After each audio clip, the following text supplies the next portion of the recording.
Okay, so we're going to add our own custom logo to the site, as well as the browser icon, otherwise known as a favicon. That's going to swap this box up here. So if we click edit, then we can click edit site header. You can do that from any page around the site as well.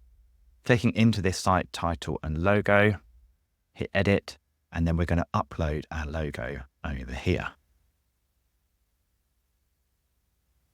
So here's this logo that we've got, but you can do two things. You can not only adjust the desktop size, which is here, you can also do the logo on mobile.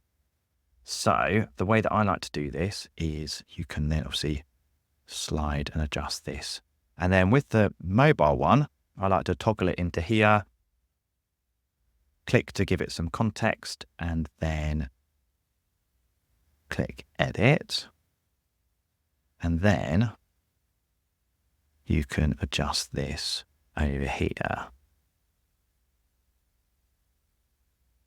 So you can do that there. You can either click into this and then type the number in.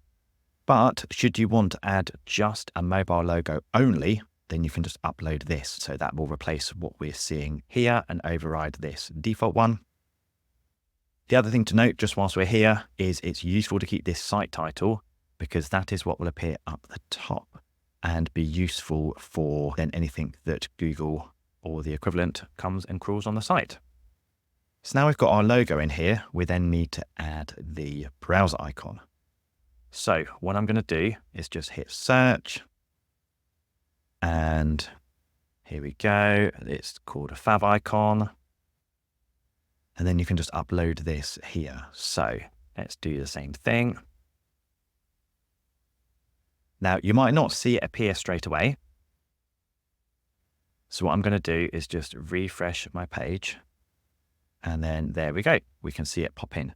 Now, should you want to have a dark mode option, let's say you want this lighter version, then you can upload that here. But that will only show if the user is using like a dark mode version of their browser. That's the only reason that you'd put that in. Otherwise, it just follows suit for this. There we go.